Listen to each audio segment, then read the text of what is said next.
What is going on, guys? Joey Franzo here with the boys. My man Yep. Russ and young Weez. Say what's up, What's going fellas. on? What's up? What's up? And today, we got a kind of an interesting video. I was just talking to the boys over the weekend, and I was like, you know what? I feel like this would be a good topic to just hop on a call and start talking about it. So I don't know exactly what I'm going to title this video. I might call it "Is Powerlifting Gonna Make It?" But one of the phenomenons that we started to notice, and it was around in the past, but we didn't really like I don't know why this time it felt like such a big thing. Um, but as you guys know, we just had our last nationals, USAPL nationals just passed, and this is like the fifth time of us winning a nationals, and it was a really fun day, and we mission accomplished, and we overcame the injury and all that. You guys could check his video to see the details. But I think immediately after, so Russ recorded that video, super high production quality, all that. He posted that video, and then I think a couple days later, you posted a random. It was just a random gym video of you. I think it was deadlifting in a random gym. It might have been squat, and it Yeah. got like 3 times the views. Yeah. So I started to look at that, and I started to think to myself, what's going on here, right? What's the deal with powerlifting? Like, what is it? Is it an algorithm thing? Go ahead. Yeah, I'm not. I don't know. I mean, I don't think it's an algorithm thing. It's more so just like I don't think people are interested, like in general, with powerlifting. Like I think most people that work out, they just want to look good. They don't really care about like the strength aspect of it. Don't get me wrong. Like it's a component that will always wow someone that's kind of like outside of it. But for the most part, most people could relate more to just looking good. Like it's more Yeah. so about not so much more about like what you're able to push inside of the gym, in my opinion. What's interesting to me, and even like before I even started Flex, right? It was like 2014, I believe, and I was a personal trainer at a random like LA Fitness, and I would get off work around 5 or 6 o'clock, and it was fucking packed. Like it was just insane amounts of normies, right? And I would Mm. load up 5 plates, and I would do like a set of five with 500, right? Nothing crazy. I was probably like 200 pounds, 205 pounds at the time, and like the whole fucking gym is like looking at you. You know what I'm saying? So back then, I thought, wait a minute, like this powerlifting thing, like this could be something. And I don't know if like we hit a. I mean, I'm gonna ask Weez in a minute because he's like younger. He's like really like more involved with like what's going on with like the kids, and he's on TikTok and stuff like that. And like in your eyes, Weez, do you feel like what is popping on TikTok right now? Like what is going on? Because this social media era is very different from me where like when I started, it was like Instagram was just getting going and powerlifting was just kind of ramping up. But now we have like this whole TikTok thing, and I'm just curious like what's popping off over there? Like what are people looking at? Well, with TikTok, it's a bit different because I would say if you want to oversimplify it, there's kind of two demographics. There's powerlifters on Instagram, and then you have a lot of these TikTok clout powerlifters in which everyone's pulling with Oh. straps and deadlift bars and big ass pound plates or bumper plates.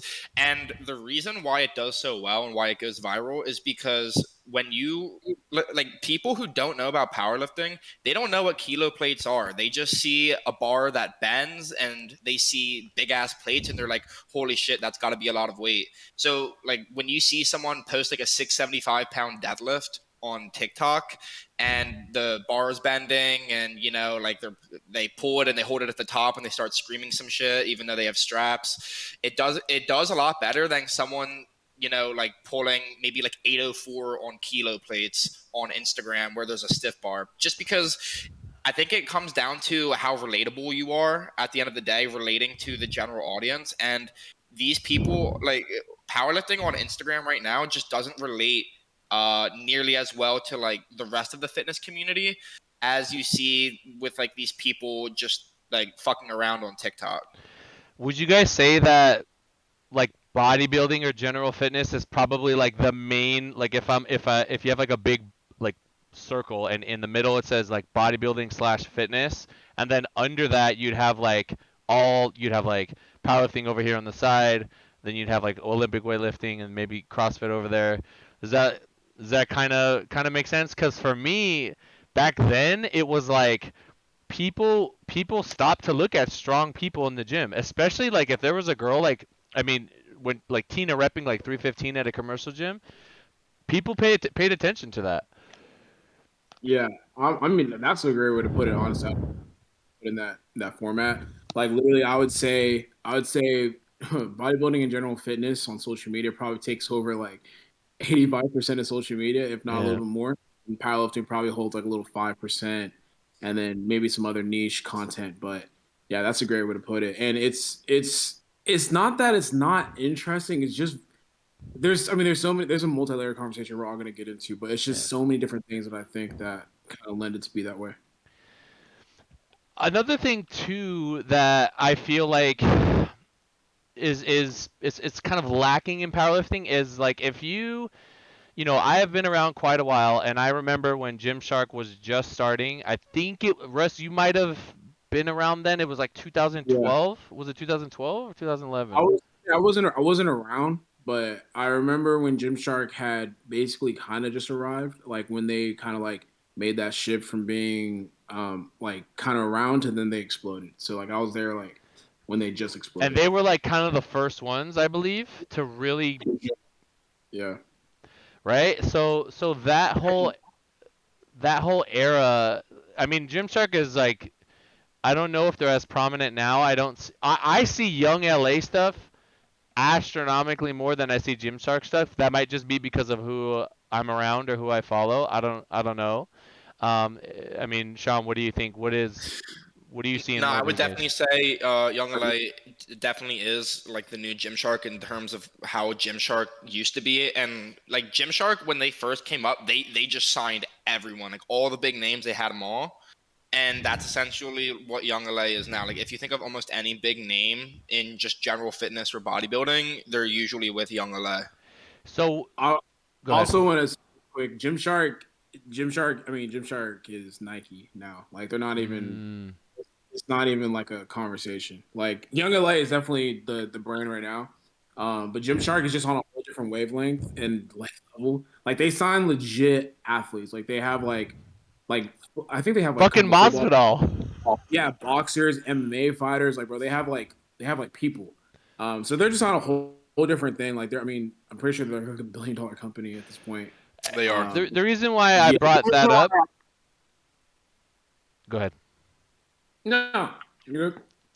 The reason why I brought that up is because I don't know if powerlifting's being mismanaged or what, but I have seen companies start from nothing in general fitness, in bodybuilding, stuff like that, and really market themselves really, really well and create this like massive juggernaut of a company, which is going to create opportunities. I mean, I know so many kids that are like, they're in that realm and they make like literally a great living that was like fucking impossible and unheard of, back in 2012, 2013, right? and Yeah. and I think the whole purpose of this video is like we're gonna say a lot of things about powerlifting that we don't like, but at the end of the day, I think we all want to see powerlifting succeed. We want to see powerlifting like on that level. I don't know if it's ever gonna be on the level of bodybuilding, just because bodybuilding is literally like the foundational thing that like got me into like strength. You know what I mean? Like even before well, it was football that got me into the like the compound lifts, and then I met a really charismatic like bodybuilder mentor when I was 18, and we trained at Beverly Hills Health and Fitness, and he literally like showed me Gold's Gym. He showed me tnation.com, which a lot of you guys probably don't even know about. I don't know if Russ knows about that, but that was the place you went. Simplyshredded.com was like the shit. You know what I mean? Because we didn't have YouTube, we didn't have none of that. Chris Jones, I remember Chris Jones from way back in the day. I remember Matt August too. I still talk to Matt sometimes, but Brad was around, right? It was very different back then, and just seeing how things have changed, and it's just like I have seen powerlifting kind of like get a head start, but then like a bodybuilding, entity like just come from behind and just like even a subsector of what bodybuilding is as a whole can just like absolutely destroy, powerlifting numbers. Now, I say that, but when Russ competes at Worlds and some random website like takes his lifts and puts it in a video and posts it immediately after Russ lifts, those videos will get a shitload of views, right? So I mean, I don't know what that is. Like I don't know if it's all about timing. Like I know there's interest out there. Um, I think this last world's numbers were decent. It wasn't like the years prior, and I really feel like that has to do with like the narrative. For example, Russ versus Gibbs was a big fucking thing. People all over the world want to see that. Gibbs versus Hack was like a very pivotal point in lifting, and that was a great era. And I really believe that it's up to it could be up to GBT, it could be up to SBD, it could be up to whoever, A7. I don't know who it's going to be. um, you know but I really feel like there is a slot for an entity to like really do this powerlifting thing, marketing thing right. Like yes, they could sell a product whatever behind it, but it's sort of like the culture that is behind such a thing can really, I feel like, boost the sport, get more eyes on it. um, Another conflict that I see from that is powerlifting, like at the highest levels, is ran, like the entities are ran by a very old crowd, right? And I don't necessarily know if they, you know, if they say, okay, our goal is to get into the Olympics. Well, what the fuck does the Olympic Committee want? They're gonna want to see like how many people watch your shit. Like we're gonna put you on TV. Like how are we gonna monetize your sport? Whatever this and that. Are we gonna be able to run ads? When Russ is competing, on a Friday night or whatever versus whoever, right? I see this vision of like what powerlifting could be, but I don't know if the bigger powers, like I know that Gaston, he's the IPF overlord. I know that he wants powerlifting in the Olympics because I remember before the last Olympics there was like a lot of talks and a lot of meetings. They had tons of meetings. There was always a meeting of them, like talking about what they want to see in the sport, and that's when we changed all the weight classes to match weightlifting, and it's like steps are being made to push us in that direction. And I know people like here's the thing, right? When I say powerlifting like in Olympics in the same sentence, there is a whole crowd of powerlifters which fucking blows my mind that literally roll their eyes. They're like, oh, like that's never gonna happen. And it's like, well, guys, like if you don't try and shoot for that, I mean, we could just keep having our little nationals and our little worlds, and that'll be it. You know what I mean? But like, I don't know about you guys, but like, I'm a very ambitious person. When I came into the sport, I was like, I want to make the best lifters in the world, and I didn't have no John Hack. I didn't have nothing. I was just at local meets, but I wanted to be the best at it because it's something that's just how I operate. And then luckily, I met lifters that wanted the same goal. They wanted to be the best too, and we're able to make an impact. And I feel like I know I'm doing a lot of talking here, but I'm open up to you guys in a minute. But I just feel like we the lifters we are compelling. Like we are interesting. We have narratives. We have there are things there that people want to see. And I just feel like I would really like to see these federations kind of get behind. Fuck it, dude. I'm gonna DM Powerlifting America and be like, yo, start a TikTok. I'm gonna tell them. Be like, Russ told me I gotta do TikTok. Start a TikTok. You know what I mean? Like I want to see that. Powerlifting America is hustling. They are posting a lot of stuff, and I love to see that. But I really feel like it's just the door is wide open for a company to come in and really just like, elevate everything to the next level. I mean, what do you guys think? Like, what do you guys like? Do you guys see any areas in powerlifting that are like kind of like it shouldn't be like this, or wow, that was a missed opportunity? Yeah, you can go ahead and take that one. Um, well, I see a lot of criticisms that are made where people are trying to push the sport in the positive direction in terms of social media, TikTok, just like stepping up the quality of venues and then streams and like just all of that. And I see efforts being made, but none of them are really executed like they should be. So it ends up being half-assed and it just looks terrible. And I Mm. think part of that comes down to just the people in charge, because in order to get like an idea past one of these federations, it's got to go through a whole committee of people where half of them aren't even on social media or understand how it works. And it's just like with the people at the top that are at the top now, I don't like, I think there's needs to be a big change in order for shit to like be made cool, because at the end of the day, if you want to oversimplify it, we have to make powerlifting cool and we have to make it relatable to the general audience, which could be like a 13-year-old sitting in his room having never picked up a weight in his life, and we have to make him think, I want to do that, over some shredded guy who he sees on TikTok or Instagram where he's like, I want to be like that. You know what I'm saying? I think you guys are great examples of that, and I would like to believe that a lot of young kids, um, I don't know if it was in one. It was in one of your guys' story. It was either Russ or Weez, but it was like somebody said, "What do you think about this new wave of like young lifters like coming in through TikTok or something?" I'm not seeing that. Like, maybe it is happening, but I mean, are you guys seeing that?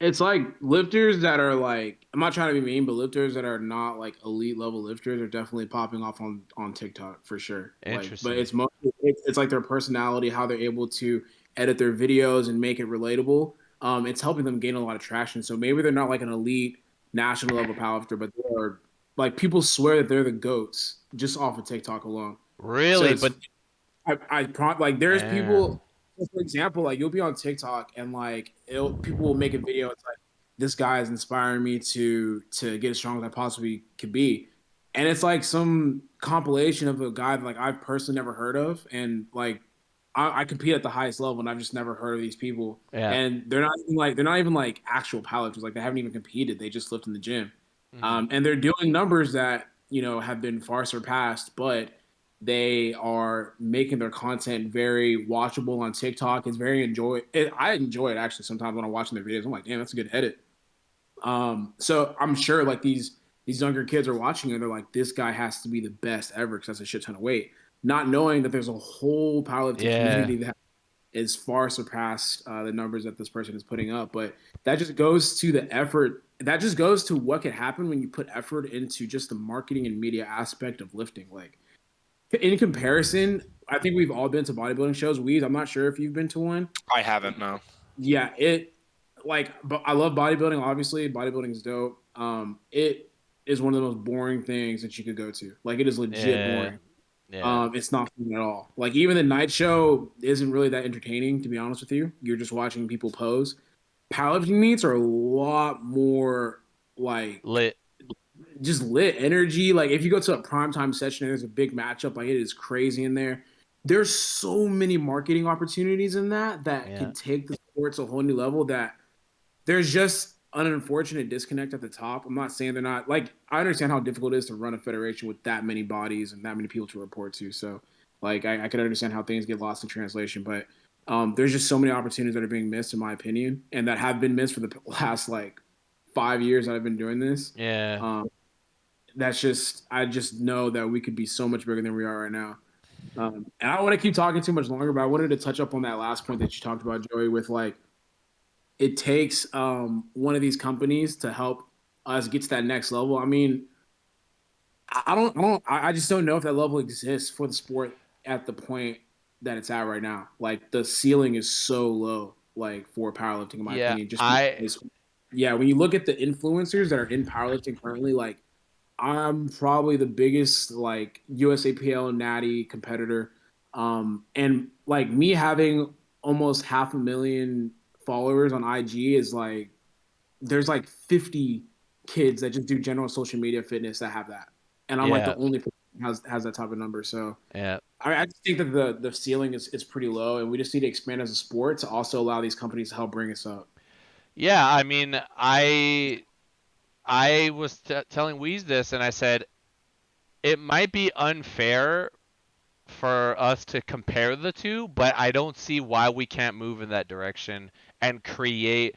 I feel like we're in a unique opportunity, like a unique place where like we could push it in that direction. Now, I totally understand what you just said there about like, yeah, we've been like in 2017 when you did that first nationals with me.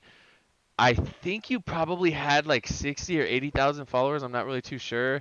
Um, I was not as big as I was. Like there's like Weez wasn't even born yet. Like like there's a lot Yeah, of it wasn't. like there was a lot of like we didn't have I didn't have like all these people like like working for me and like all this stuff, and GBT didn't even exist, I don't think. And it was like a really small thing, and we created this. You know that Drake line? We created this. Look around you. Look around you. You know what I'm saying? Like we put our fucking soul into this, and people started to really like the amount of people that like seeing me with Russ or me with Weez like that. Like we're like that's our guys. Those are our guys. That's our team. Like we want to see them succeed, whatever. And they follow us through this, and we kind of build up over time.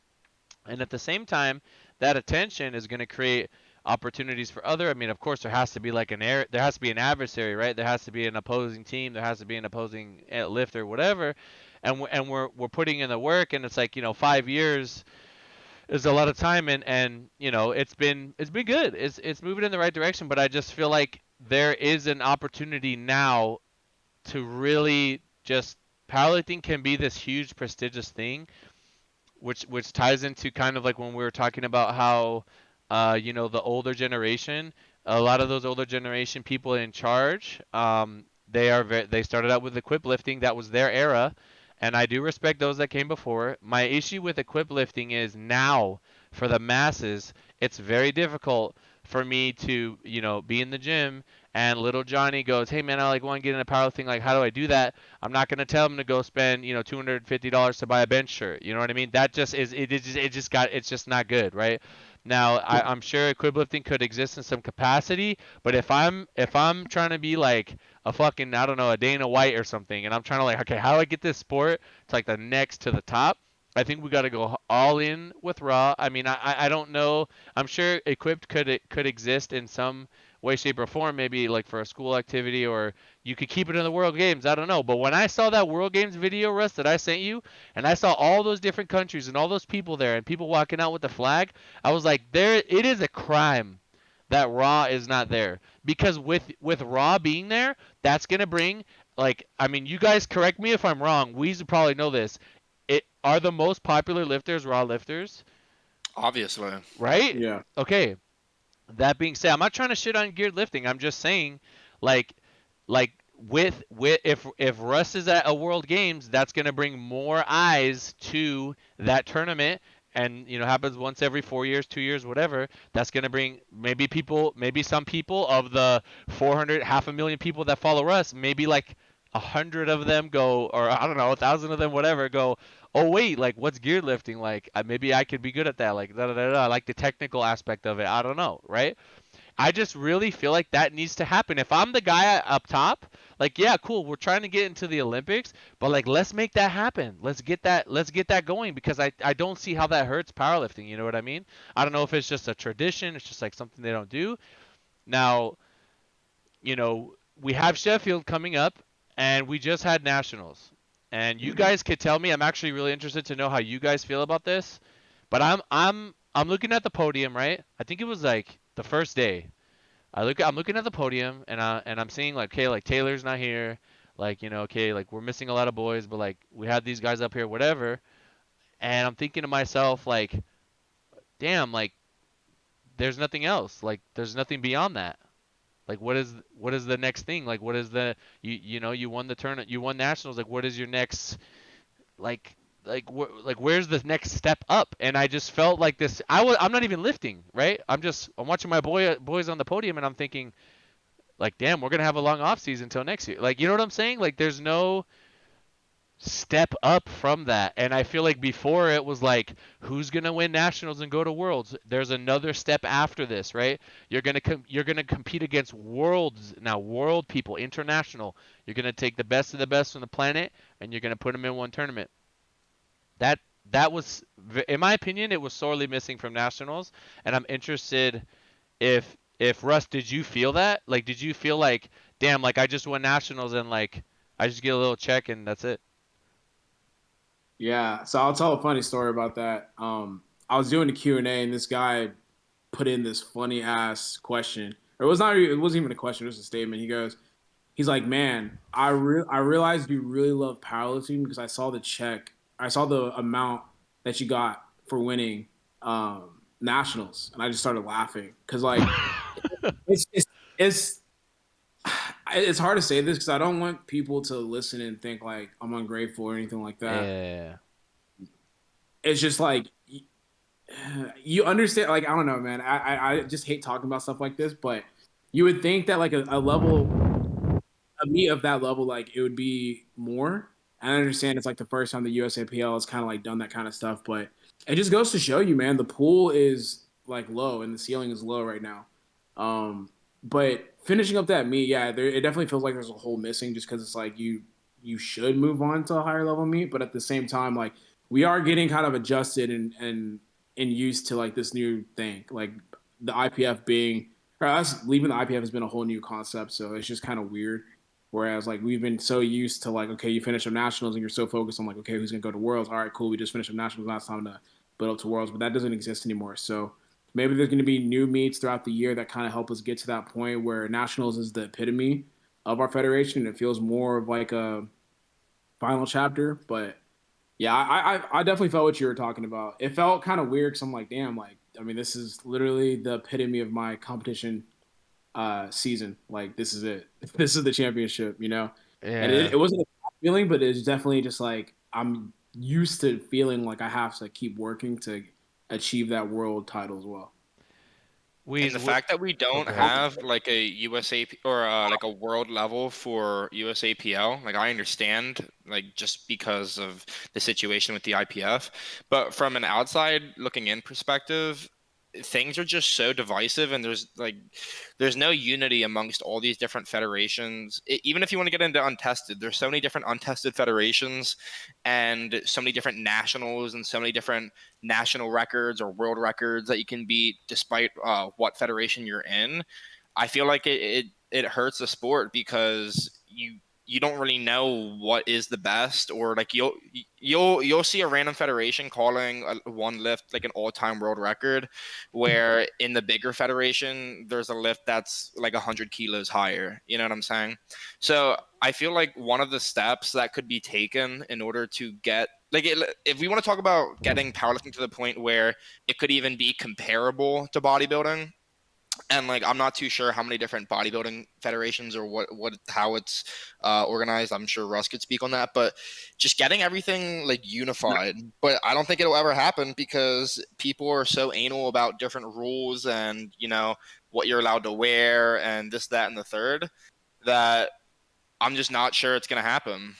And to piggyback off that point really quick, like that's a good point that we brought up. Like there's a shit ton of like there's a lot of different federations for powerlifting, and like there's no distinct like group that really stands out. Like when you really think about it, because you have the USAPL and then you have the USPA, and they're kind of comparable to each other. Like I feel like the USPA gets pretty good traction. They have a lot of content creators that have decent social media followings, and then it's the same thing with the USAPL. Like I think they're mirror images of each other, so people don't really know what to make of each one. Like we know as powerlifters they're different federations, but like to the outside world looking in, it's like, well, I thought Larry Wills was the goat. Like it's like no, Yeah. that's like a style of lifting. It's like people still compare me and John together. I'm just like, bro, we don't like. It's different now. Like we don't even lift in the same federation. It's like a whole different concept. But to the outside people, they almost equate the two. So with bodybuilding, there's actually probably more bodybuilding federations than there are powerlifting federations, but the NPC is so damn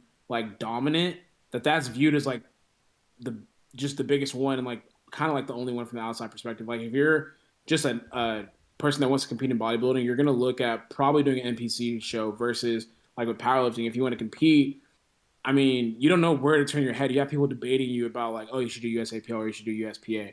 It's just like there's a lot of Yeah. confusion in It the federation in the different federations. that's not that's not good. And I remember when the UFC had an event and boxing wasn't sure where they were going to put their event, and then they put it on the same night. And I know this because I had the UFC fight on my big TV, and then I had the homies in the other room watching Canelo fight.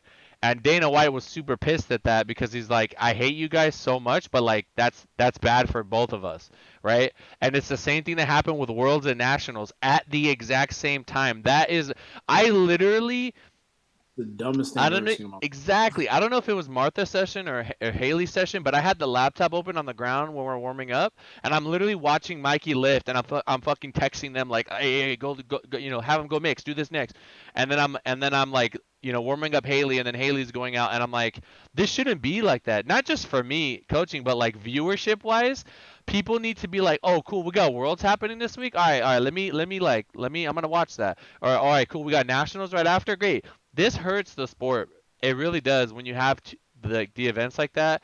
And I don't want to see this narrative of like, you know, well, if it's not my way, then I'm going to burn us all down, you know, type of thing between the federations. It's just not how it should be, and I would really like to see like you know, the powers that be. I don't know if they're gonna listen to this video. They might. But you know, put your heads together. I know like referees watch my stuff, and I know a lot like some higher ups do, but like, you know, I want them to like understand that like those decisions are not that hard to make, and they, you know, like I have these ideas, right? Russ has ideas. Weez has ideas, but I'm like running a business. I'm trying to be the best coach I can be, and I have a lot of shit to manage. You know what I'm saying? Russ is doing his stuff too, and he is doing his part. Through all of us are doing our parts, right?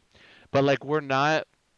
I'm not the head of a federation. I've been offered like positions, like in formal positions, like, you know, in these federations, and I just don't feel like that's where I can make the most good. You know what I'm saying? I need to be able to speak my mind freely, and like, you know, if there's, you know what I'm saying, I can't be like, oh, I can't say this because of politics, or I can't say this because of politics. You know, I have to be able to speak my mind, because at the end of the day, everything that we're talking about, whether if you're like super sensitive, or you know, you have insecurities and it makes you feel bad about what we're saying, is not meant to do that. We're literally trying to just highlight things that don't make sense or shouldn't be that way, to help, you know, make the sport better. Um, Bruh, imagine if like there were just like one governing like powerlifting federation, right? Like there was no USAPL, there was no USPA, there was just like fucking powerlifting. Imagine how lit nationals would be if you had it'd be way bigger. the community of the USAPL and the community of the USPA all under one fucking roof, bro. That would be insane, and that's just what we're missing out on. And like, so the USAPL split from the IPF. So like what you said, you had the IPF, or you had IPF Worlds running, and then you had USAPL Raw Nationals running at the same time. Like that was the most. Honestly, I was like shocked that they did that. I'm like, why? Why would you do that? Y'all are just both hurting each other. And then I don't know, man. It's just like when you really think about that, that's pretty insane because you just cut like everything in half. Un, Like the un, amount of people that are going to be interested in nationals are going to be trying to pay attention to worlds because that's like that's the grandfather thing to pay attention to. It's like everyone wants to know who wins worlds, and then with the USAPL, like you have your people that want to pay attention to the USAPL and the IPF at the same time. So you just split the attention, and it just kind of messes everything up. I don't know if I mean, the reason why I feel like we are putting a dent in it and like moving it in the right direction. I mean, obviously like the numbers are going up. Like there's like a pre-Russ era and a post-Russ era, like, right? Like pre or John. It was kind of like like 2016. Like John helped kind of get it started, and then John dipped out, and then you kind of just took that and then like kept pushing it. You know what I mean? And then luckily, I mean, honestly, like shout out to Gibbs. Like he gave us we needed that international foreign competitor, so that the rest of the world could like get behind him, and then like they would cheer him on. And then like we have America obviously, and whoever supports Russ or John or whatever, we need to have those big international matchups. I mean, Europe is like way more I feel like prideful, or like they just fucking get behind their people like crazy. Obviously New Zealand's not Europe, but you guys get what I'm saying. um but I just feel like there's tons of opportunity there, and the reason why I feel like we're making a dent is because I think the IPF. I don't know if they actually worded it like this, but I remember somebody telling me like, "Oh, the IPF's having prime time this year," and I'm like, what does that mean? Like, oh, they're having the boys lift that night, and it's they're calling it prime time, and I was like, oh, that's a new thing. That's never happened before. So USAPL being kind of like the forerunners or the front runners or whoever like to start that.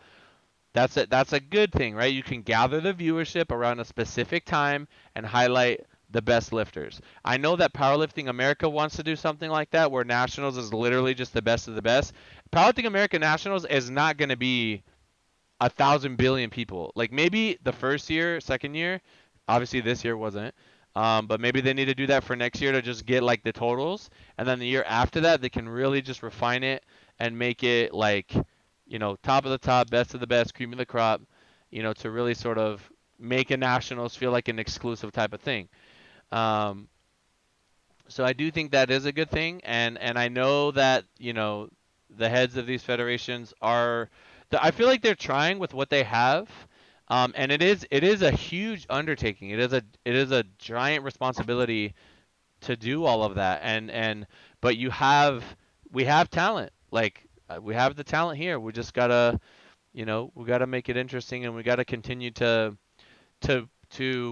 take the talent that you have and put them in positions where they can be successful. Like if we know that like a primetime session at 7 p.m. or like 8 p.m. Eastern time, is going to be the best, most viewed thing, well, let's do it then. You know what I mean? Little stuff like that just to kind of boost things up. And I mean, at the end of the day, I have here in my notes, all the kids want to know, and people ask all the time. I'm sure they ask you guys this, like, can you make a living like out of powerlifting, right? Do you mind throwing this on the charger in my room? Appreciate it.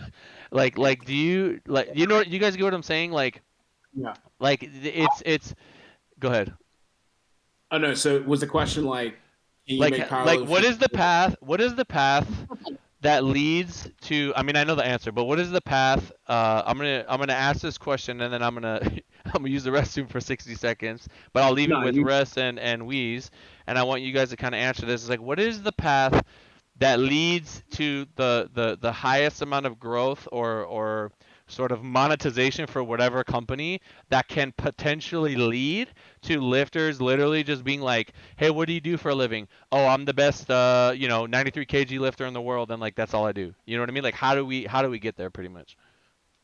I would say. I mean, Weez, you could take this one first, and I'll just piggyback off of you. That's a tough one. I'm not gonna lie to you.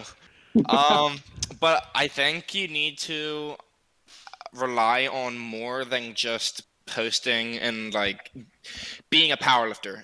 And what I'm saying is just like posting the big three lifts. The only person I know who lives off posting the big three lifts is Jamal.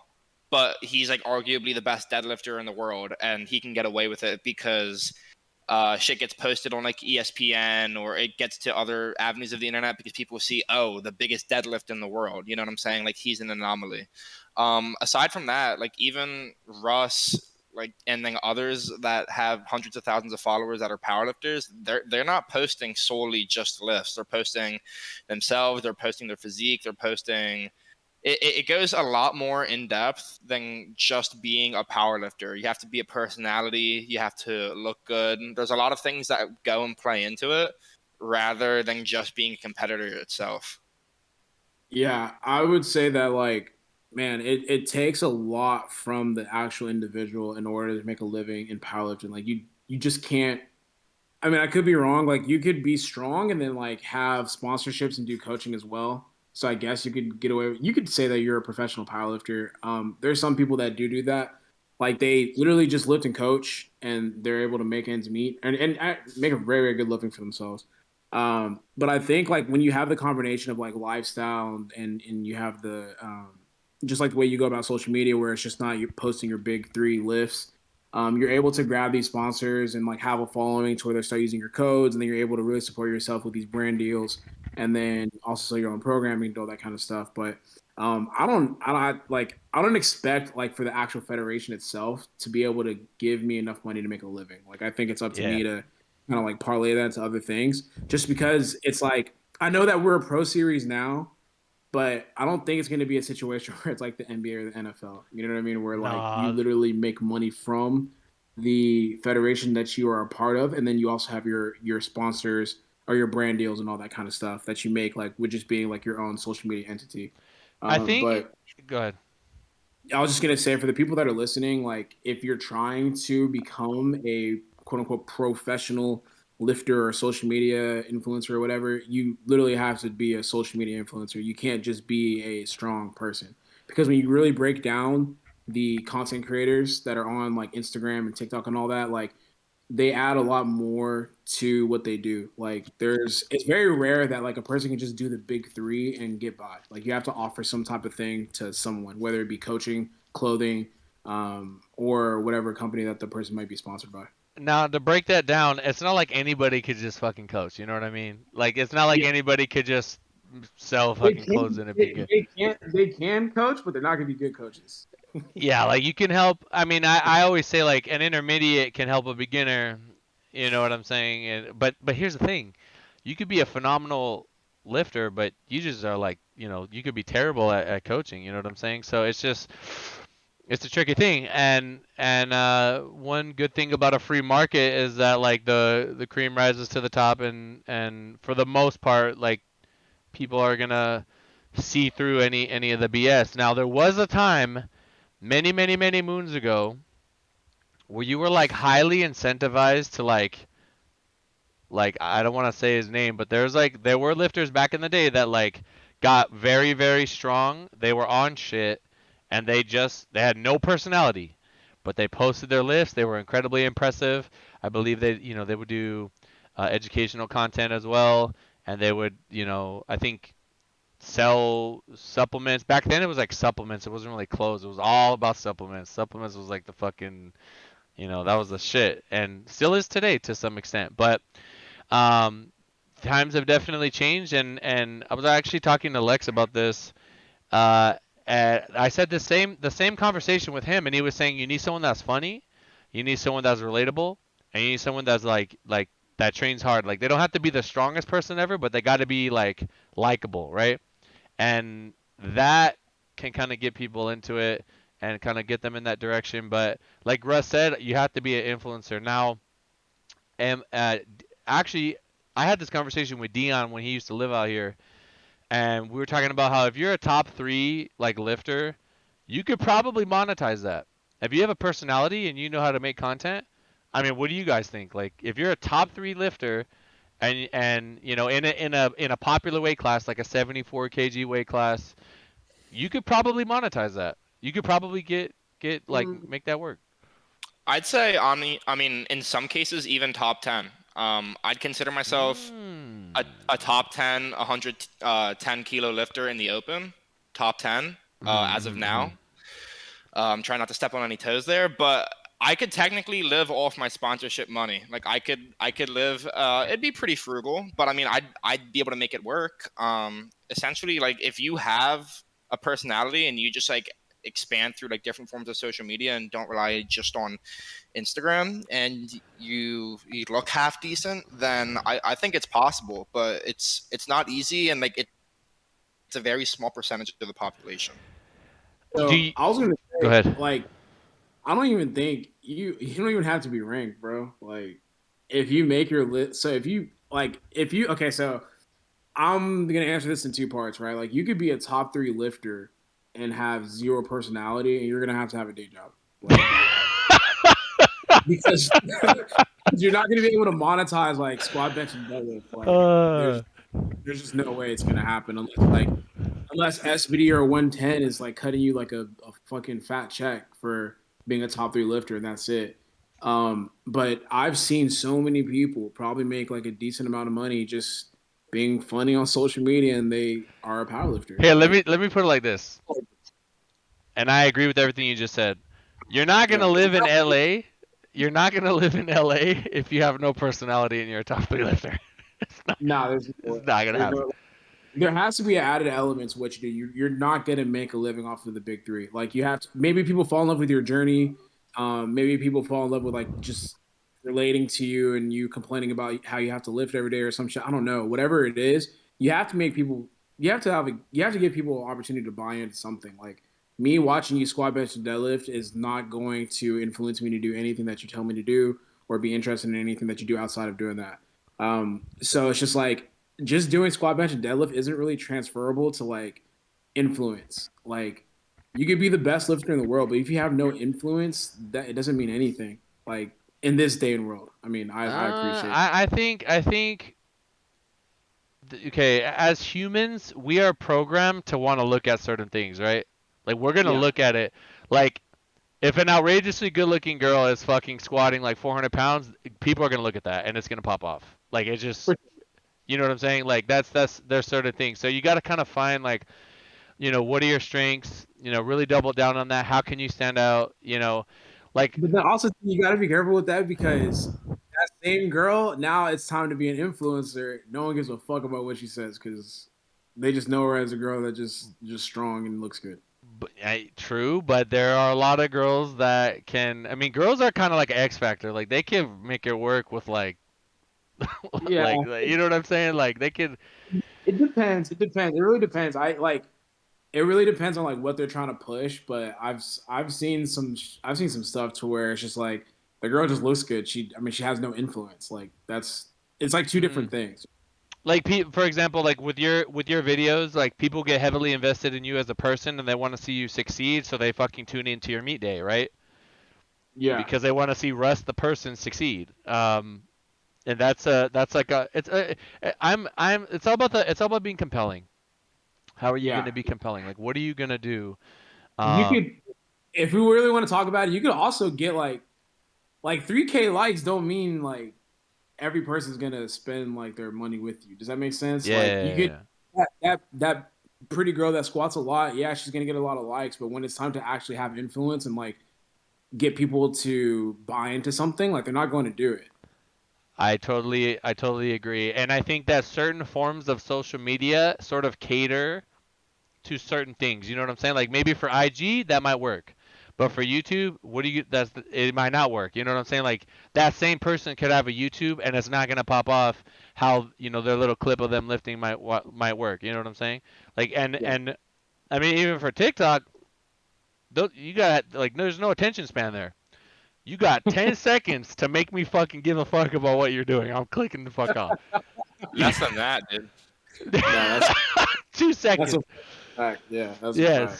so I think different. You gotta find like what is your medium. I heard someone told me the other day, and they said, podcasts will do well, but the clips, like taking a little clip of like a key thing that was said in like 10, 15 seconds and putting that on like the little YouTube shorts or the reels or whatever, Yeah. those can pop off. You know what I'm saying? Um, which is interesting because it's like, I mean, Twitch streamers were doing that forever. Like they do their stream and then they have a guy who they pay, is like their little helper, who goes through and like, oh shit, he popped off right here. Like let me clip that, and then they post it on their YouTube, and that's just all it is, right? And like make a video out of my VOD for the day. You know what I'm saying? And now like we're seeing like how many podcast channels do you know have just a clip channel? Pretty much like a lot of them. Like Joe Rogan does. Like a lot of people do that. Um, so it's such a super interesting thing. All the young boys that want to get into like social media and like learn all of that lift, like this is like I can't think of a more valuable like video. You're literally hearing from, Russ and Weeze who that's their realm. Just looking at my notes here. I mean, I kind of want to draw like a little bit of a contrast, just because like so there are a lot of different ways that I think that you can make it. Like for example, there is a very niche uh like little sector of people that like they're really really good at putting out like informative content. That's like their thing. They were like a bookworm in school. They're really good at like presenting ideas, and mainly like bodybuilding. There's like guys like that where like, I mean, look at Jeff Nippard, right? He takes like a science thing and he like makes a video out of it, and he's able to do that, right? Some guys can make it that way. Russ has his personality. He's charismatic. Obviously, he looks fucking crazy. He's strong. He's actually good at something, right? Like good at a sport, and I feel like that definitely adds stock to you. Um, that's his thing, right? Weeze has his influence. He inspires like that next generation, like those young kids that are coming up. Um, That's his thing. There are ways to do it, but you just got to kind of find like there's so many tools these days. Like when I came up, there was not it was like Facebook and like Instagram. And Instagram just started and I actually thought IG was stupid. Like when I first started, like I was a trainer, I was bouncing at night and like I was like making money and I was fine. But then I was like people like my girlfriend at the time was like, "Oh, you should get Instagram." And I was like, "Nah, social media that's just stupid. Like what is that?" And now look, you know what I'm saying? Now like I really embrace it. It's a powerful tool. It's like an amazing thing. And I think if you have value and you can put that out there and people will see that and they'll follow you. So it's just there's a way to do it. You just gotta find out what your strength is and kind of play to that. Because like, do you guys kind of see people just copy others and you're like, this is not even you. You don't do this. You're literally just copying someone else. Yeah. And that's the downfall of social media and like social media. It's kind of I don't know how to describe it, but the thing about social media is it's kind of like paradoxical because it preaches like creativity and being yourself and whatnot, but what you end up seeing is like one thing will pop off and it'll become a trend, and then everyone just kind of conforms to that one thing and then bases everything that they do off of what's popular and what does well. So you see a bunch of people that could do their own thing and pave their own path kind of all follow one trend or like one kind of like do the same shit and post the same shit over and over again. And like it's just one of those things with social media that is just I kind of lost my train of thought, but it's just like one of those things that's bad. I mean, No, go ahead, Russ. no, I was gonna say I see where you're going with that. It's just like for the most part, I feel you're saying like there's too many people trying to ride a trend instead of just kind of being themselves and being like actual influencers. Yeah, so Um, it doesn't really push it forward. yeah, you just need to figure out like the happy medium. Like obviously you could be inspired by things. You could see these trends, but you just have to put your own little special twist on it. I was gonna say it's okay to I forgot who man, I don't know if it was like it was a football player, I think, or it might have been a rapper, I don't remember, but they said like it like you invented it, but like I made it like fly. Like I made it like good. Like I took what you did and I like, multiplied it times 10 and some things come to mind when I say that. I did not invent RPE, but I feel like I presented it in a way to kids that now fucking everybody did it. When I came into powerlifting, I got so many questions about percentage. Now that shit is dead. Yeah, I don't hear anybody asking about that. You know what I'm saying? yeah. Um, maybe like someone who just I don't know, like lives in the Midwest and doesn't have internet. I don't know. but also too, like when you're not authentic, when you're not authentic, people like for example, if Weez does something and I've never seen anybody do that, right? And then someone else copies it like exactly, all of the Weez people are gonna be like, hey, like you fucking stole that. You know what I'm saying? Now, social media might still reward it because the way the algorithms work, the shit could catch and it might just pop off and then it gets reposted by fucking I don't know what platform and you know what I'm saying? So it's such a fine line, but I will say this, and Russ, I know you've been around a while too. You could let me know if you feel this way. I could be completely wrong, but would you say that nowadays, um, I generally feel like the stuff that you see on social media is a little bit more honest than it was like back in like Oh yeah. right? It used to be Well, I don't it's not even close. Like so just even on like this topic alone, like the whole steroid thing, it is wide open now. Like these new kids, credit to them, and maybe like not so much credit. they just fucking They say it. if they're taking some shit, they'll just say, "Yeah, bro, I'm blasting Trent. I'm blasting da da da." Like I'm like, fuck, man. Like you're like 18, 19, 20. Like, goddamn, right? Back then, I mean, these kids would probably be doing it, but they wouldn't be promoting it the way that they are now. Like Yeah. it's a little bit different. And I think it's because of TikTok, because TikTok is so much about just like shock value. Like, what's the most wild thing I can say or do in this moment to get like a shit ton of clicks and views? And TikTok has really accentuated that. Oh I mean, boy. yeah, so it's like it's a whole different ball game. It's yeah, it's definitely a lot more honest nowadays, and people will like shit on companies that they work with too. Like it's like a good and a bad thing too, because I can see it. It's just it's when if you could give an honest opinion about something that you may not like in a company, it makes the people trust you even more. And it's like, oh, like Mhm. I know for sure this person can give me the real all the time, like no It matter what. if it is truly authentic, then you you just want to be mindful of like, okay, what bridges like are you possibly about to burn? One thing that don't I don't want people to be like, oh, let's do whatever it takes for clout, but like I don't think you should lose yourself in pursuit of that. Does that make sense? Yeah, because Right. I've been trying to balance that. Like I think I do a pretty good job of that. Like I tell you too, I'm like, hey Joey, just gonna let you know, I'm gonna start lifting on Yeah. pound because I'm trying to get them views up. You know what I'm Mhm. saying? So like the difference, like I could post, like even I think the conversation that really brought this up was the fact that I'll do my commercial gym videos versus my powerlifting vlog videos where I just go in and lift. And the basis of the content isn't really that different. It's just the fact that I'm going into a commercial gym that's a lot more relatable. Like I ask my followers, I'm like, what is it about me doing this that literally triples and quadruples and 10x's my views with the vlogs? And they were saying it's just the relatable factor. Like it's just the fact that I go to a commercial gym. Like I know what it's like to be in a commercial gym. And when I see 7 plates, I'm like, holy shit, like I can't even do half of that. Whereas when I train in Mhm. a powerlifting gym, I'm using kilos.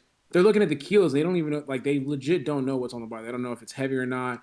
You're lifting on a stiff bar, so it's not bending as much. Whereas in a commercial gym, it's like they can envision themselves walking into a commercial gym and then seeing what I'm doing, and then it blowing their mind, so they tune in even more. So I kind of lost my train of thought on that, but just the fact that like there's a big difference. Like if you're able to relate on that, it makes a huge difference for the viewer. Being relatable seems to be a huge thing here. And if I could just, I mean, I remember when I would literally be training people at my LA Fitness and Brad would be there. This is when Brad, I don't know if you guys know, but Brad started out like he used to lift heavy. He used No, to be, honestly, that's like early Brad was when I was watching, like fucking yeah. strong. And he Yeah. would do like 675 deadlifts for reps and he was like repping 585 on squat. And I'd be in the gym just training my people. And, I had already met him like 2 years prior, I think. And I was just like it was dope to see that. It definitely, it doesn't hurt to be strong. You know what I'm saying? Like in the gym, and you're gonna inspire people to want to train, and it's, I mean, shit. The amount of times I've seen like one of my girls will be like, should be benching like 220 or like even a plate and like 185, right? And there'll be like another girl like right next to her that's doing like 65 pounds, and I'll see her watching. You know what I'm saying? And like that girl's probably gonna ask her like, hey, like what are you doing? Like that's super, like how do I get like that? It seems unfathomable to them at that time. You know what I mean? So I don't wanna like shit on this and be like there's fucking no value in powerlifting. No, I think there absolutely is. I think we are just putting, we have to really put in the work to kind of highlight it and build it up there. Um, Something might come in the future that changes the game and really just propels it. I mean, you guys always hear about in other countries, there's like a random sport that like we don't even care about, but it's like so fucking popular over there. You know what I mean? Like for all I know, gear lifting might be like 10 times bigger than raw lifting in like another country. You know what I'm saying? Yeah. Um, but like I just don't think it's like the most like accessible thing to like newer people. So I just really, especially for me, like I know what I'm good at and I do that, and that's all, and I just kind of follow my instincts, and that's always like kind of worked out for me. And I like the idea of like if Russ is the superhero, if Wheeze is like the superhero, and I'm like the guy at the desk, like I can amplify their message. I can amplify what they're doing by making them better, like stronger, the best in the world, whatever. Now, if Russ is shredded as fuck, he could probably pop off social media wise on his own. But I still do think there is value to being a world champion. I don't think like if somebody said right now, Russ, like, would you trade in your 2 world titles for another 100K followers right now? Damn, that's a good question. I th- I mean, Nah, I I wouldn't. I wouldn't. I mean like you are best in the world at something, Yeah, I wouldn't. Yeah. and you will get that. I don't know if you remember, but we were in the car. It was 2017. It was the first year you came to visit, and I don't know if I was driving you to the airport or I think I might have picked you up. I don't know what the fuck. It was nighttime, and I said like you're gonna have 1 million followers one day. I said that. I don't know if Yeah, you yeah, remember that, but I mean, it's gonna happen. It's gonna yeah. happen. There's two things you said distinctly to me that I remember. You said like I think you'll hit him. I remember because I'm like I don't know about that, and then you said that we were talking numbers about like other companies, whatever, and you're like, oh no, I think you'll make 1 million like easy, and I was like, I hadn't really formulated that in my mind at the Hmm. time, like probably like 2018, and I was like, oh shit, so yeah, I mean, I think it all starts with the vision, and we've talked about this before, but like you put your brain like kind of like projects where you're going and where you want to be. Like Weez, for example, he's what are you 20 now? Yeah. He's 20 years old. Jesus fuck. When I was 20 years old, my priorities were like way different, right? And he's 20 years old. He's got you around him. He's got me around him. He's got a good circle. And there is anxiety about the future. Like, how am I gonna make a living? How am I gonna make it? What am I gonna do? But I truly believe. I don't know if this is just growing up in LA or how people are or what, or my mom gave me this or what. But like, if you have it in your mind that like if there is a way to win this game, I'm gonna do everything in my power to try to win this game and like make that reality for myself.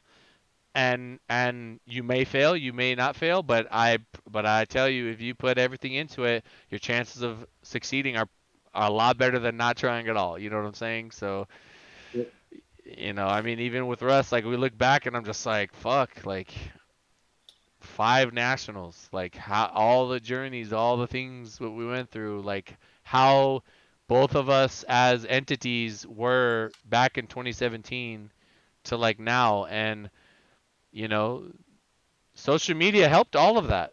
Without that, I mean, shit. And I just feel like powerlifting could be 5 times bigger, 10 times bigger. It might be, it might be going in that direction. I don't know what the next big huge yeah, thing is going to be. Who fucking knows? Like Sheffield might be insane and it might start a whole thing, and it might SPD might do a really good job of promoting the shit out of it, and I don't know. We'll see. So just coming, I think winding down a little bit because it's been about an hour. I have a couple of notes in here. I don't think it's really the most like just I want to touch on one thing real quick. Sponsors in powerlifting versus bodybuilding. So obviously the numbers are very different, and the things that you can monetize in each one is different. Um, but what I notice with powerlifting is like people will go through the trouble of prep, of training, of nutrition, of da da da da, of doing all these things to do a meet because at that meet they could win $150. I don't understand this. I don't understand this. Um, there's this mindset of like kids want to be sponsored at all costs, no matter what it takes. Weez, how many fucking kids hit you up and are like, "Hey man, like, let me be the next GBT person or something," It's about a dozen a day. and it's like, brother, you gotta. But there's a lot there. It's like the perception of of like what they can bring to the company and like what they're literally asking for. It's like you have to provide value to that company somehow. At the same time, if you have like 40,000 followers, let's say, I don't think you should. I feel like there's better ways to like doing a meet for like super low amounts of money. Like go for the glory. Like go for the competition where you're gonna have the eyes on you. You know what I'm saying? Versus just something like that. I don't know, man. It's just like the priorities are like all over the place, and The go the ahead. thing is that people are too focused on affiliating with some kind of company and getting a 10% code so that they can throw in their bio, rather Yeah. than trying to put more effort towards being the best in the sport, going to the competition where they're going to have the most eyes on them, and then monetizing themselves based off that. You know what I'm saying?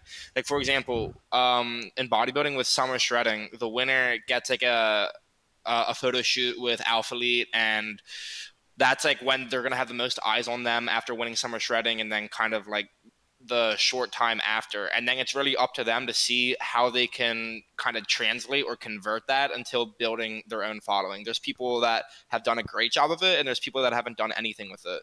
So I mean, and then going back to the whole sponsorship thing, there's just people that like will settle for pennies or don't really know their worth, or maybe they don't even have worth. It's whatever they can bring. um that, you know, like, I'm just being You don't honest. have Like, any worth, brother. like what value can they provide, or like what can they bring to the table that's different and can grab people's attention and make things interesting? You know what I mean? Like, at the end of the day, most powerlifters will spend thousands of dollars flying to a meet, paying for travel, paying for hotels and all that, just so they can make an Instagram post. Yeah, Crazy, yeah. Like crazy. when you look when I break down my Vegas trip, like I mean, Oh, it don't, cost some money, brother. I don't even know if I don't even know if I broke even like that. Like just flying the team out and then like the car rental, the hotel, and then on top of that, like I just got $1,000 in return. Like I just looked at it as a loss because I was brand building. Like I looked at it as a brand building opportunity. Um, so yeah, it like with the sponsors, uh, how do I want to put this? Yeah, I think okay, so the best way I always say this, right? Whenever it comes to like, gaining a sponsor, people asking to be sponsored. If you are an athlete, let's say you're a legitimate athlete, like maybe you're a soccer player, football player, basketball player, you don't go and ask Nike for a sponsorship when you're in fucking junior high or high school. And like it's the same way with social media too. Like, why are you asking Gymshark, Young LA, and all these different people for an ambassadorship program? We only have like 500 followers on Instagram. You have to stop asking what a company could do for you and then start asking what you can do for the company. Like if you're asking to join a company, you're probably doing something wrong. Like you shouldn't have to ask if that makes sense. Like Yeah. the only time you should be asking is if maybe they just like you could bring value. Like you have like 100K on Instagram and this company has not discovered you yet. Then you're like, hey, like I think I could add value to your company. Would you guys like to work together? Right? It's like a mutual exchange. Whereas when you have these people that have like 5,000 followers, like I'm not trying to be mean, but that's not a lot in the grand scheme of Not things at when it all. comes to these companies. You can't go and then ask a company that's established, is like, hey, I want to work with you guys. It's like that company would be doing you a favor versus you and that company having a mutual exchange or Hmm. having a exchange, if that makes sense. So, Yeah. yeah, some people just have it asked Yeah, I backwards. mean, I don't see the issue going to a company and saying, "Hey, I get 10,000 story views on the regular. Does this have any value to you?" And they will probably say yes, or they'll be like, "No." But let me tell you, there's like not a lot of powerlifters that get that. You know what I'm saying? Um, Now my bodybuilding boys, I mean, even like Brad's at the gym and he's like posting something in a story, and I see it. It's like, fuck it. The powerlifters aren't getting views like that. So it's just like you got to kind of know like what it is that you're really asking for. And I mean, I'm not gonna say names, but Weez, you and I know some young lifters that like they literally like do well at one meet, and they're like, bro, I'm gonna hit up this company right now, and it's like, brother, Let's like, say some fucking names, no, dude. Let's get I'm into not, it. No, no. I'm not doing, I'm not doing, I'm, I'm not Yo, doing We's shit. always ready for smoke, bro. God. Weez is young Anakin. Hashtag young Anakin. Young Skywalker. Literally. So I had a point, but I'll fucking think of it later. I don't remember what I was gonna say. But what do you guys? Man, talking about this makes me happy that like I can just focus on being a coach. It's a lot of fucking work, and I commend all you social media boys that put in the work, that make shit, that are super creative, that are doing that constantly. It's fucking like it's a never-ending gauntlet. It's a never-ending gauntlet. It is like an infinite thing. It's fun, but it's like you got to put in that fucking work, and it is not. Like I said, don't lose yourself in the sauce. I want to end it off on this one. What would you guys, I could say what is the future of powerlifting, but I would say what do you guys, um, ideally, what would be the future of powerlifting? Ideally. Weez, you could take this one. Damn, bro. He's having me start all the hard ass questions. Damn. I can start if you want to. I just want to give you an opportunity to say what you want. No, I appreciate it. I mean, like honestly, like we can all say that we wanted to get to the point where it's on ESPN, it's in the Olympics, it's whatever. I just think the better question is like, what's realistic, or like what can we actually make happen, and then what steps are being taken to get us to that point. In terms of getting us to the point where it is in the Olympics, where it is on ESPN, I think things like federation, and I'm not blaming one side or the other, but with federations like the IPF and USAPL splitting, it's a step backwards in terms of making that shit happen. You know what I'm saying? Like that shit is not going to get us where we want to be. Whether it be 5 years down the line, 10 years down the line, like it's not progress. Yeah, honestly, like for example, UFC gets tested by USADA, which is what Powerlifting America gets tested by now. But Russ, when we were in that house and we had all those people in there, and we were watching Juliana Pena beat Amanda Nunez, which was like a fucking impossible thing. None of those motherfuckers in that house give a fuck what federation is testing you, motherfucker. Like, I see two girls fighting, and one of them's gonna win, and one of them is not. You know what I'm saying? So they gotta have that shit handled. Like the drama, the split, terrible for the sport, not a good thing. Um, so Weez, your answer is you would like to see the I'd like to see more unison, Yes. and I'd like to see higher production quality. And for fuck's sake, I would like to see people making this sport fucking cool. We're trying, brother. We're trying. We're out there. We're But trying. we need all hands on deck, because off the top of my mind, I can only list a handful of people that really make it aesthetically pleasing, and that's not going to cut it. We need all hands on deck if we really want this shit to pop off. Yeah. Yeah, it's tough because you got super heavyweights, and then you have the smaller weight classes, and I think He's just talking about making it saucy though. Like add some drip to the game, bro. For real. Put some sauce in it. Like I know what you're talking about. It's very hard to market, and I'm a weeb, bro. Like I love anime and shit like that. But it makes it very hard to market to the general public when all you're doing is just like posting your squat, bench, and deadlift, and then like tagging like anime music to that shit 100 miles per hour, and like you provide no other content. Like that's just not gonna get it done. Like we just need more individuals style and sauce when it comes to that. But yeah, I mean, for me, I would like to see. I would like to see the powers that be just get behind social media a little bit. I think Powerlifting America is doing. They're hustling. They're tagging me every day, 3 or 4 times a day. They're doing what they need to do, and let's see how far that takes them. But I'm gonna continue to produce compelling lifters. That's what I can help facilitate. Russ is gonna continue making his content. Sean is gonna continue. Weeze is gonna continue pushing Thank you. his doing things his way, and really just being a young, inspiring.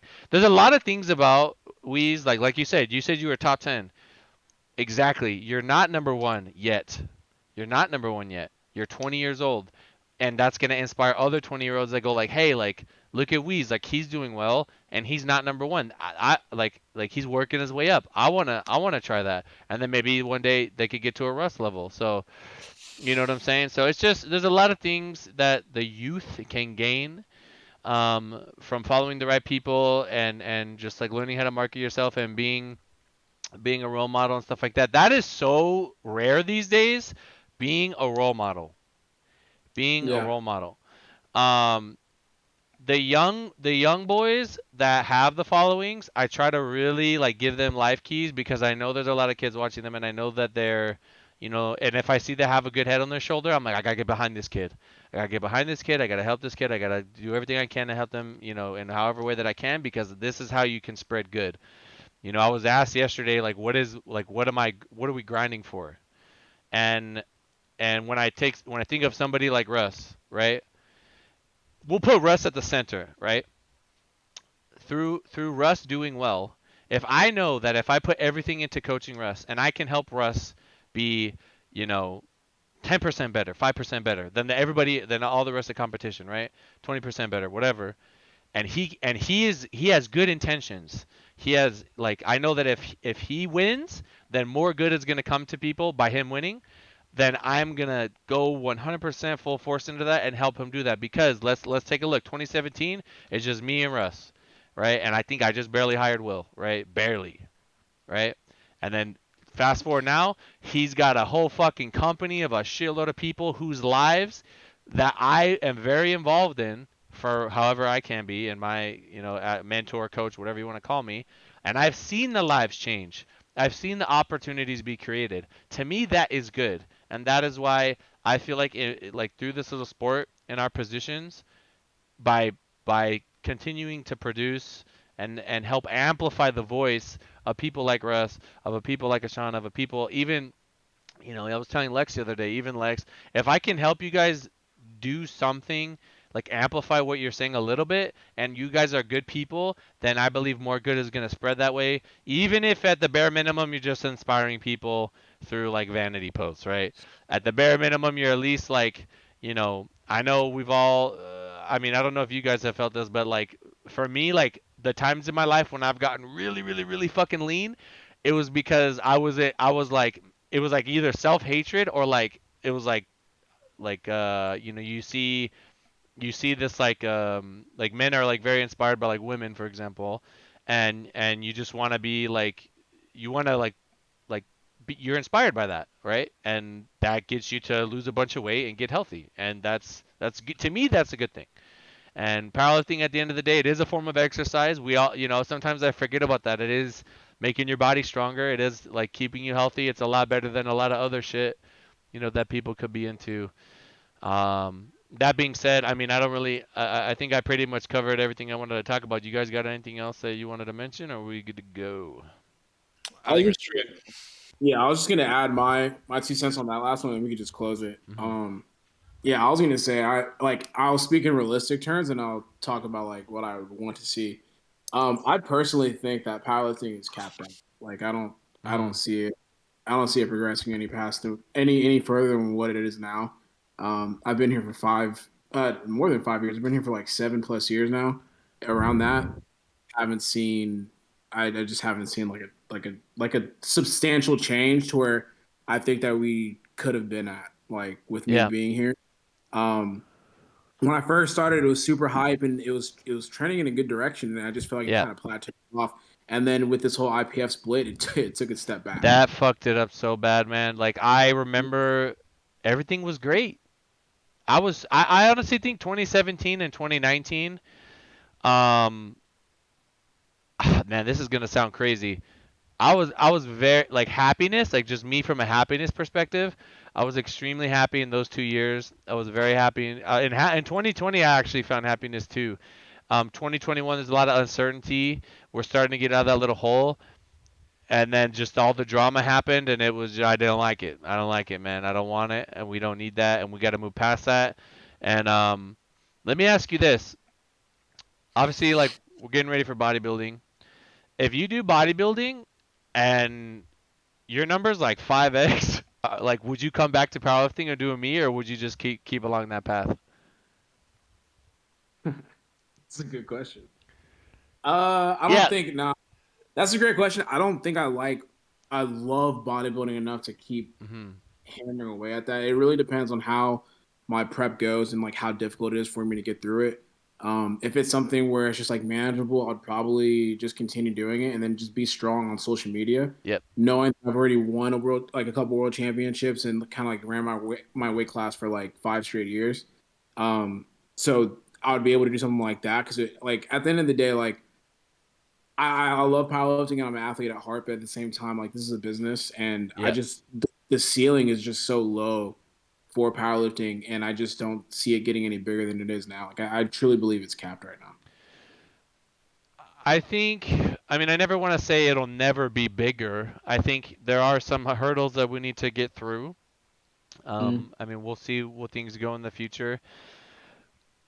I'm just gonna put my soul into fucking, like obviously the my normal day-to-day operations, but like I want to do everything I can. If they need me to cut a fucking sick ass highlight reel for Sheffield, I'll do it because I like at least I could say, yeah, man, I did my part. I give you your athletes. I fucking gave you my reel. I did everything I possibly could to hype this thing the fuck up.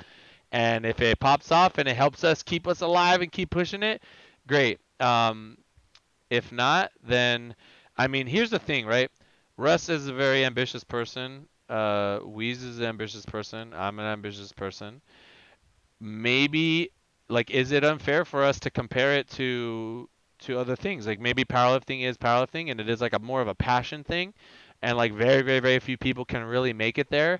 But if if you have like maybe some people just like for what they could gain from like investing in powerlifting, they would not succeed in a bodybuilding world because they're competing with, you know, the like guys with personality, guys with bodies, pause, guys with like, just guys that like you're competing with like a whole different thing, you know what I'm saying? And it might be unfair to I'm not really necessarily comparing them, but it is possibly a direction that powerlifting could, maybe pull some things from to help it, to boost it up.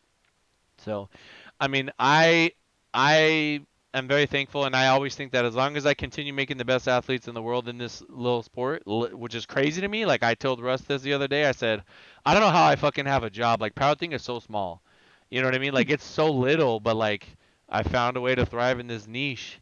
Um, and I guess that's why I was able to succeed. I was talking to a doctor about this. I was like, how many patients do you see a day? He's like, a shitload. And I'm like, what the fuck? Like you're so like you're such a very very specific doctor. And he goes, yes, I am. But like if anybody needs that, like if you want to be the best lifter in the world, you're gonna probably call Joy Flex, you know what I'm saying, or something like that. So, it's crazy to me. It's still fucking crazy to me. I think about how things were in like 2010, 2011, and I think about how things are now, and it just makes me wonder like where the fuck are we gonna be in 2032? You know what I mean? Like holy shit. Yeah, You know what I'm yeah. saying? So I would like to see powerlifting get to a space where uh like a UFC to where like you have to purchase. It's like, oh, it's powerlifting night. Like we're gonna watch the primetime 83s compete today, so we're gonna purchase this pay-per-view thing. I'd love to see it like that, where it's like a documentary style where they fly out to go sit with like each competitor for a day, watch them go through training, talk about their matchup, maybe pop some shit a little bit here and there. And then we have like a literally production when it comes to competing. But I haven't even seen I UFC haven't seen has the blueprint. yeah, UFC has a blueprint. CrossFit Games has a blueprint. Boxing has a blueprint. I'm not sure what the federation is, whatever, but it's just like I just haven't seen any grounds made on that Mhm. situation, like getting anything close to that. And you know So what's sad? In 2016, I remember Meg Squats telling me that. it's 2016. the conversation has been the same for years and it hasn't changed. That's why I'm like I think it's capped. Yeah. Like we took another step back this year. I'm like, I'm not even sure what that's gonna happen.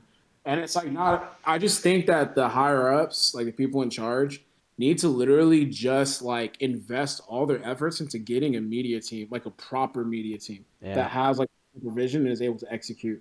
Because there's no reason as to why the live stream quality should be the quality that I heard it was like during nationals. Like there's just no reason. Yeah, like Especially your yeah. meet cannot be just like a little front view of a stationary camera. It has to be it could just be so much more. I mean, I don't know. There was a lot of. That's why I'm a little bit surprised. Wheeze, you said it was like not as good as it could be. Were you referring to Worlds or Nationals? Because when I was out there with you guys, there were cameras all over my face. Like I was like, bro, who's this camera guy in between my legs right now? Like, what's going on here? Honestly, it's both. And the fact that a lot of these federations are very uptight about who they allow to document things, it just goes to show, to me at least, that people don't really care about, or it goes to show to me that people almost don't want things to progress in the way that they can There's too much gatekeeping. when we have to, yeah, we talk about gatekeeping. When Yeah. we have to fight for like Duhan to be allowed to film Russ's meet, you know what I'm saying? Like, there's so many instances. I've been in Texas for 2 months, and the amount of talent I've seen down here from videographers and photographers that are hungry for opportunities. The fact that like it's taken this many years and there still hasn't been connections made between the people running these federations, and so much talent that exists, and all the rules that they make saying, oh, you need a media pass, oh, you can't film, oh, we're having It's only so dumb. one company take photos of everything, when the company that takes photos for everyone, their product is shit. It looks terrible, and it's a waste of money. But I mean, at this rate, I just don't know if it's going to get any better. I don't know. We need young Wheeze to pop off sometimes because because I'm not gonna say it. Dude, I'm just going to say the things that people don't want to say. You know what I'm saying? And I'm always going to be that way. Yeah, I see things that are just painfully obvious and just hurt. Every day I see things coming from powerlifting that hurts my soul, and it actually pains me, because I think to myself, this could be so much better, and this is how it could be done. And it's either it's executed half-ass, or people just shut things down right away to the point where I'm not sure if it'll ever happen ever. Yeah, and it's kind of kept up. you're dude, honestly, the whole thing about like nobody can film because we want to like keep it in house and you have to buy stuff from us. That stifles growth. That stifles Yeah. innovation. That slows down. That's not the type of regulation that we need, man. So I don't know. That's what we think. A lot of good stuff here. I mean, like I said, Russ is gonna keep doing his thing. Weezy's gonna keep doing his thing. I'm gonna keep making people strong. And like I said, I mean, I could walk away from it all and just disappear. And you guys see me in that big ass grass field. I could just do that and just stay with my dogs and chill in the mountains and not worry about anything. Or I can continue to bleed and continue to put my soul into this thing and give it another fucking, I don't know, 5, 10 years, and then be like, all right, I fucking gave it every. I mean, Russ is already like, I gave it 5 years of my life, you fucks. Like, you guys ain't doing shit with it. Like, we're out here, Nah. I don't want people to get away from this conversation and be like, damn, like they don't really fuck with politics. I'm Nah, coming back. Still love yeah. politics. Oh, Doing a little side quest, but side quest. I like side quests. That reminds me. Last thing. I believe, Russ, and you can tell me if I'm right or wrong. If there's an interesting narrative or conversation or challenge that comes up in powerlifting, perhaps on a grander scale, I feel like do you think something like that would catch your interest? Like if Sheffield fucking is amazing and it blows your mind, you're like, holy shit, like look at that, like that was insane, and like there was actually like a narrative. Like, what if there was another YouTuber that was an 83 kg lifter who was calling you out, and he had a big ass following, and he was like decently strong. Would that fire you up a little bit? Would that get you like, all right, like let's bring our audiences together and fucking go head up? Or is it just like, nah, that doesn't fire me up? um, I have like a weird dynamic with that. There's certain times when I'm training where like it'll fire me up. Like old boy mentioned me in his story. He's Hmm. not. I don't view him as a threat, but it fired me up just for a training session. So, but nah, it's not gonna make me like. If I want to do something, I'll do it. So Hmm. like, if I'm over here doing bodybuilding and someone like calls me out, um, I have already made amends with that in my head, like prior to me Yeah. leaving. This is not the focus right now. Like I'm not focused on that. Yeah. Like I'll focus on that when it becomes the focus. So no, it isn't. They would Like, have to. You know what? They would have to actually pose a threat in my head for me to be like, intrigued. like Ina saying like, "Oh, I'm gonna make Russ come back," or Taylor like moving up trying to get you to come back, like shit like that. It wasn't. Yeah. It doesn't hit for me. Hey, Respectfully. I'm like respectfully. people are looking at what I did like injured. So I'm just like I'm like if you think that total is like what you should be gunning for, go ahead and talk your shit. That's fine. It doesn't bother me because I know that that's what you're gunning for. You've already lost, so it's fine. Like Hey man, it's all honestly like I've learned in this environment. You got to be adaptable. I mean, you guys know I'm working with like a lot of like bodybuilder boys now, and like yeah, that's easy. That's like that's what I started out with, and that's a lot of the concepts and things that I implement from bodybuilding are I think what makes like our powerlifting like so good is that really easy like leg day that we were doing when you were hurt. That's a bodybuilding concept. That's not a that's not something that like powerlifters they're doing fucking once a week type of shit. But anyway, you just gotta be adaptable. You gotta go with the times, and you gotta. Like I said, if there's one thing for you guys to take away from this, for me, it's just don't lose yourself. That's it. That's what I. That's all I want to leave you guys. So, yeah. um, anyway, all right, guys. Let me get a hashtag fucking young Anakin in the comments below. My God. And yeah, I hope that was entertaining for you guys. Later. Peace. Peace.